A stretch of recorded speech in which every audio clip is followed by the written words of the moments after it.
Hi, my name's Simon Locke. I'm the founder and CEO of Communications Match. Today I'm delighted to be with Paul Leibowitz.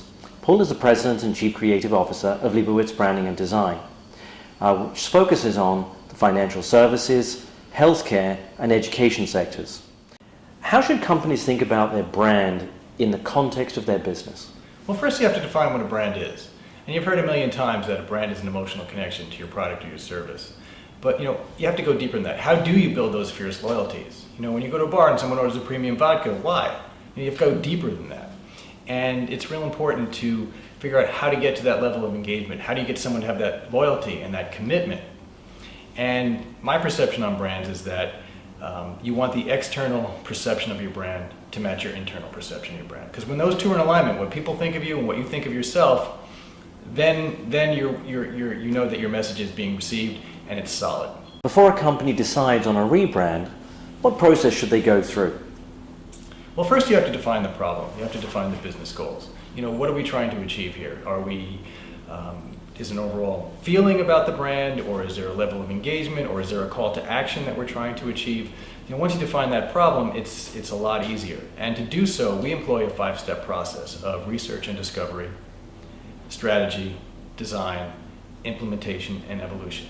And research and discovery, I think, is one of the most fun phases because you get all the stakeholders in one room together and you interview them, and you'd be surprised what comes out. When people finally focus together on what they're trying to do, because you get caught up in your day-to-day and you don't allocate time for this. So when you get everybody in the room together, that's when the magic happens. And you can agree and you can disagree, and we can guide those discussions, but what you come up with is a real goal for what we're trying to achieve.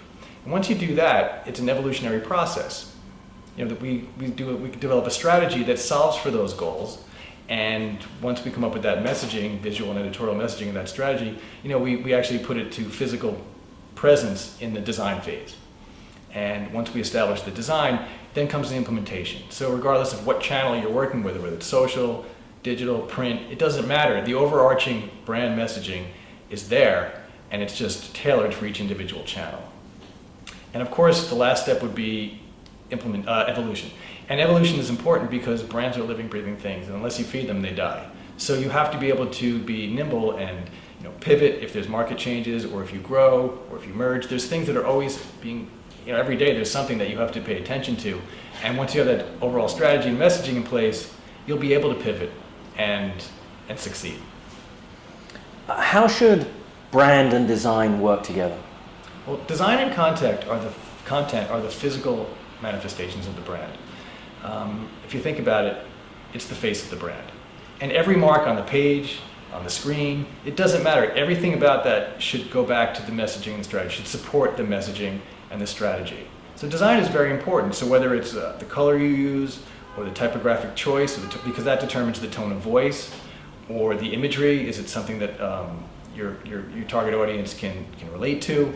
Because people are very image savvy these days. So it's really important that these three things work together to present the physical manifestation of your brand. And that's where that emotional connection comes in. And when you have that emotional connection, you're going to have that sort of external perception and internal perception match.